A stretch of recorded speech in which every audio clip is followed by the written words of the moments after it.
Well, let me give you some more knockout punches. These are the everlasting argument. Amazing stuff. Again, it's just, if you have eyes to see and ears to hear, you got it. You got it. Yeah? Right, everlasting. Go to Psalm 90, chapter 90, verse 2. Yeah? Lord, and she says, Yahweh, Yahweh. You hast been our dwelling place in all generations.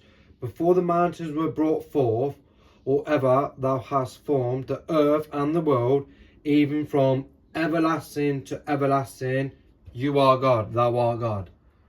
That's easy. From everlasting to everlasting, you are God. And the Psalm says, Yahweh. Yeah, big capital letters means Yahweh. Yeah. 90, verse 2. Go to Psalm 93, verse 2. Thy throne is established of old, thou art from everlasting. From everlasting. Yeah. From ever and ever. Yeah. Easy stuff. The context is obviously Yahweh, God. He is from everlasting to everlasting. Yeah. Go to Isaiah 40. Let's go to Isaiah 40, verse 28. Have you not known, have you not heard, that the everlasting God, the Lord, the creator of the ends of the earth, fainteth not, neither is weary? There is no searching of his understanding. So you fully can't understand God, obviously. No one can fully understand God. That's why no one can fully understand the Trinity. But we try to render it in a nice way. So we can try and understand, but fully we can't fully fathom God. Well, yeah, that's true. Because if you can fully understand God, you're following a wrong God. Because you could put God in your little £2 brain, you're following a wrong God. God's out of our perception, out of this realm. Now, Isaiah 40:28. Again, it says, have you not known, have you not heard? I am the everlasting God. Yeah. Psalm 92, Psalm 93:2, and Isaiah 40:28. Yeah. Jump back. Go right back to Genesis. We go to Genesis 21:33. And Abraham planted a grove in Beersheba and called there on the name of the Lord, the everlasting God. Everlasting God. So Abraham knows an everlasting God. Oh, by the way, if you want to go to Abraham and he actually meets Jesus in the flesh, we can do that. We can go back and forth with that. Remember, Jesus said, I am. Before Abraham was, I am. Your father Abraham seen my days, and he rejoiced at seeing my day, but he did not want to kill me, unlike you people want to kill me. Yeah, but anyway, that's another topic, another thing. But let's go back to the everlasting. In here, in Genesis 21:33, and Abraham planted a grove in Beersheba and called there on the name the Lord, the everlasting God. Look at that. That's quite simple. Easy stuff. Right, what about Habakkuk? Go to Habakkuk. Yep. I'm just switching my translations over because they render them better. Habakkuk 1:12. O Lord, are you not from everlasting? Oh, everlasting. Talking about God, my Holy One. Yeah. Are you not from everlasting? Yes. Well, God is from everlasting. Yeah. From everlasting to everlasting. He's everlasting. Yeah. The everlasting argument is really, really good. Now, how about if I can show a prophecy of the Messiah who is also everlasting? Oh, can you do that? Yeah, I can do that. It actually uses the same Hebrew words in the Old Testament with Psalm, and I believe it's Habakkuk. It actually does the same in Micah 5:2. Check out Micah 5:2. But thou, O Bethlehem of Ephratah, though you be little among the thousands of Judah, check that out, yeah? You are small, but you shall come forth a ruler of Israel whose goings, I love that he actually uses the word goings, whose goings have come forth and back. So he's been coming in and out of creation. Yeah, it's actually saying that. Yeah. Whose forth have been from old, from everlasting. Whoa! Wow, that's power. That's power, isn't it? Yeah? Okay, so somebody in English translation, you're coming from old. But actually, in the Hebrew, and if you get your King James version, it would say from everlasting. Now, this is amazing. Like, there's actually three things going on here. If you look at it properly, if you guys see this, saying, look, he's going to be the ruler over Israel. Number one, he's everlasting. He's everlasting. His days are from old, everlasting. And actually, the word going is coming in and out, in and out. I love that one, yeah. He's born in Bethlehem, Ephratah, Judea. Wow, that you know what's crazy about this? There's actually two Bethlehems. There's actually two in the Northern Kingdom and the Southern Kingdom. In the Judea Kingdom, Bethlehem, Ephratah, that's actually where Jesus was born. Yeah, and they didn't even realise. I was going to put this in, but I'm just going to say it quickly. They actually didn't realise who Jesus was, because they would question, like, does anything good come from Nazareth? Because you'd be like, oh, well, Jesus from Nazareth, he's a Nazarene. Oh, okay. But where was he born? Where was Jesus born? Was he born in Nazareth? No. Was he born in Galilee? No. Where was he born? He was born in Bethlehem, Judea, Ephratah. Pinpoints this prophecy. Yeah, Jesus is born in Bethlehem, Ephratah, which is in Judea. Now, this king, this Messiah, which, by the way, I'm going to put this in, but I don't appeal to authorities and stuff like that. All I do is I go by this. I don't care what any man says. I go by this every day, all day, and that's it. Yeah, but I'm going to chuck it in. Even Jewish rabbis will say that Micah 5:2 is actually a messianic verse. They will say, yeah, this is about the Messiah. But the Messiah is everlasting. They're like, yeah. That's why before Jesus' time, a lot of Jews actually believed in multiple powerful beings that were also like God, like the Word and stuff, which I'll get to, the Word and stuff like this, and the Holy Spirit. Yeah, but just for this. But even the rabbis, even today, will say, oh, yeah, Micah 5:2 is a messianic verse. He's going to be the ruler over Israel. He's going to be everlasting. He's born in Bethlehem, Ephratah. I'm saying, hey, guys, he's right here. He's been here 2,000 years ago. It was him. He was born in Bethlehem. If you go to the early chapters of the Gospels, and John as well, it said, I think it was Philip, was it? It said, can anything be good come from Nazareth? They thought Jesus come from Nazareth, born from Nazareth. No, he was born in Bethlehem. He smashed it. Yeah, they didn't even know. Hey, check this out. Oh, tell you what. Let's go to now Micah 5:2.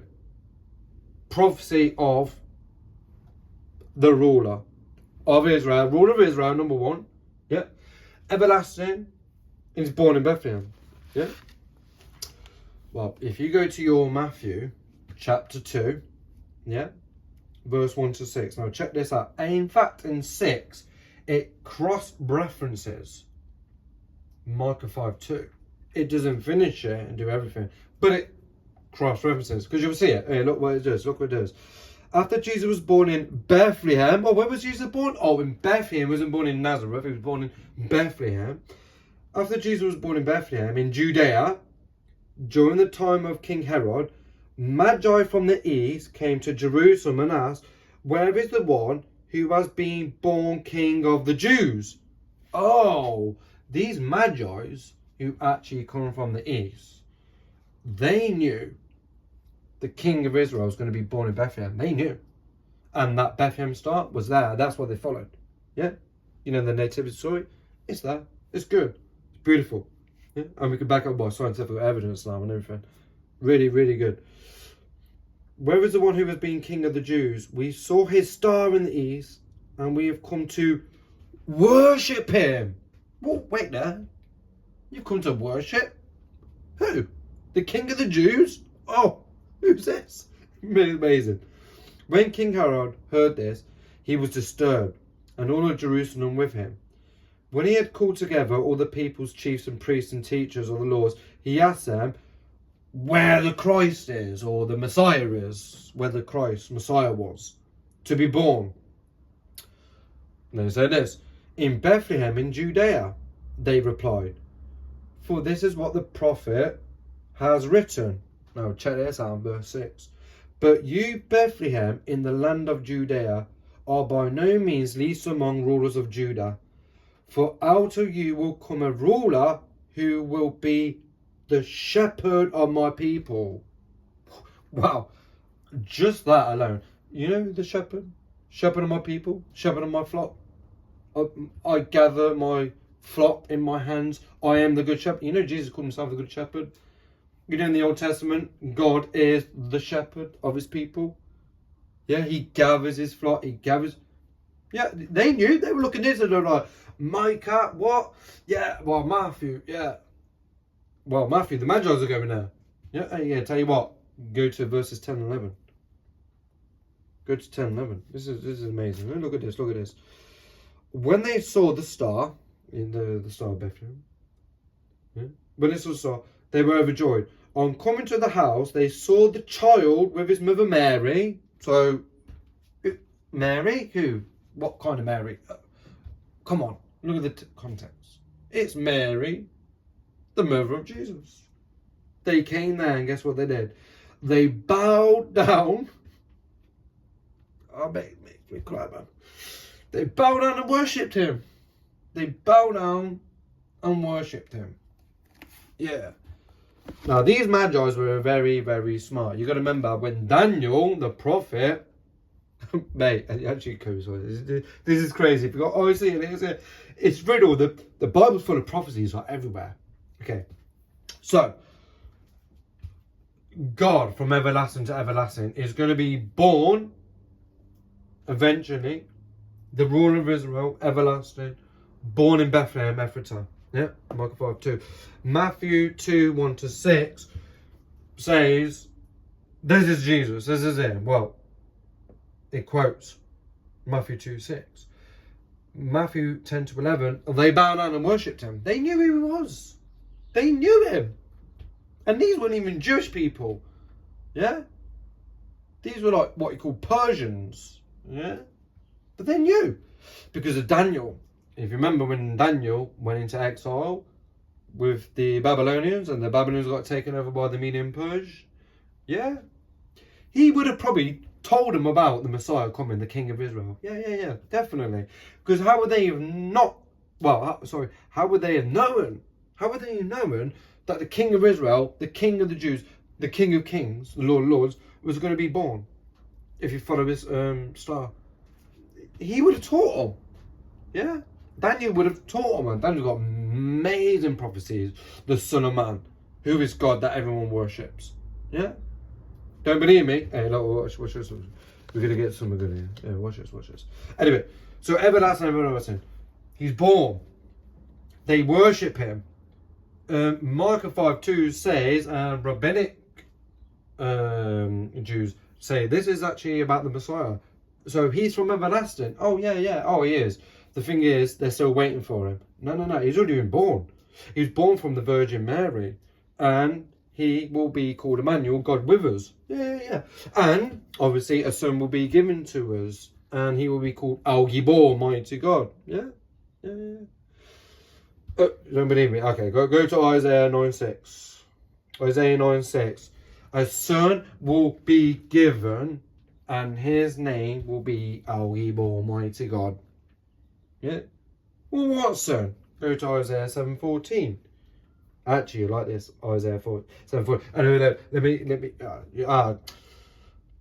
Yeah, okay, because I've got to do it, mate, because it's amazing. Isaiah 7:14. Now look at the chapter and verse 7:14. A son will be given, and he will be called Emmanuel, which means God with us. Yeah, Isaiah 7:14. Hey, have you ever checked out Daniel 7:14?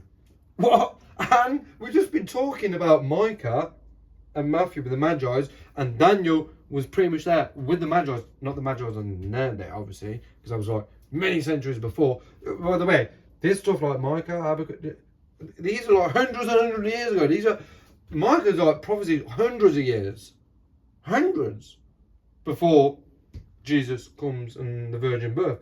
But even these Isaiahs 9:6, mighty God's going to be born, a son is going to be given, his name is going to be mighty God. That's hundreds of years. It's a prophecy. Isaiah 7:14, he'll be called Emmanuel, God with us, from a virgin birth. Hundreds of years. And you know what's really good? Look at it. Isaiah 7:14. Look at Daniel 7:14.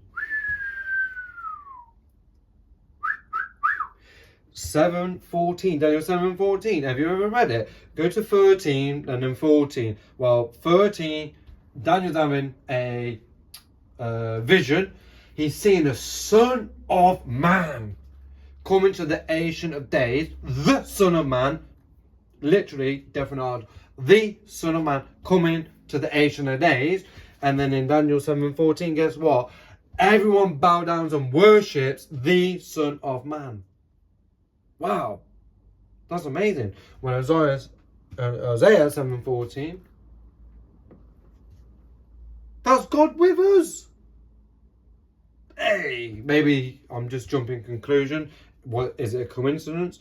I don't know. I love it, man, because Isaiah 7:14, Daniel 7:14, they coincide with each other. If you look at it, they actually mean something. It's really good. God with us, and Daniel 7:14 say, oh yeah, this Son of Man, that's God with us.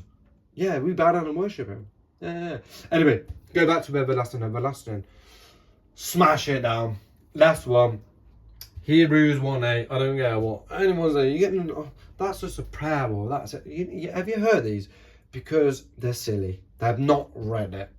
You just read Hebrews 1:1 to itself and read through it. It says the Father says this. The Father says that the angels, they will bow down and worship the Son. And you know what it says in Hebrews 1:8? But to the Son, the Father says, but to the Son, he says, your throne, God, will last forever and ever, ever and ever. From everlasting to everlasting, everlasting to everlasting, everlasting to everlasting. Do you know what's actually quoting here? The Father is taking a verse from Psalm 45:6, which is about God creating everything. Yeah. He takes that and puts it on the Son and say, you, God, God's Son, you are God. Your throne lasts forever and ever. Amazing. Amazing. Now, we get to the Word. That's on another one. That's another one we smash. And the algae ball. More to come. And by the way, this is just a handful of verses. A handful. If you read it all and you get the Holy Bible fully, you just see Father, Son, Holy Spirit everywhere. Prophecies back and forward everywhere. That's why Christianity, the Bible, Jesus, is the only true way. The only true religion. Because it has something, the greatest apologetics is what God says. I declare the beginning. Yeah. I declare the end, I declare the end from the beginning. He prophesies everything. One of the greatest apologetics, to be honest. Because no other religion has apologetics when it comes to prophecy like this. Micah 5:2. God. Yeah. Isaiah 9:6. Isaiah 7:14. God being born of a virgin birth. Could you imagine it? I'm just going to... don't want to rub on, but... could you imagine this? When Isaiah was making this prophecy? A virgin will conceive. Can you imagine anyone around it like, virgins don't conceive? What are you on about? Oh, that don't make sense. What are you on about?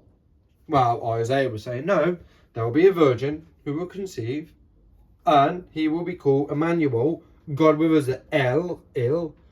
God with us. Emmanuel, God with us.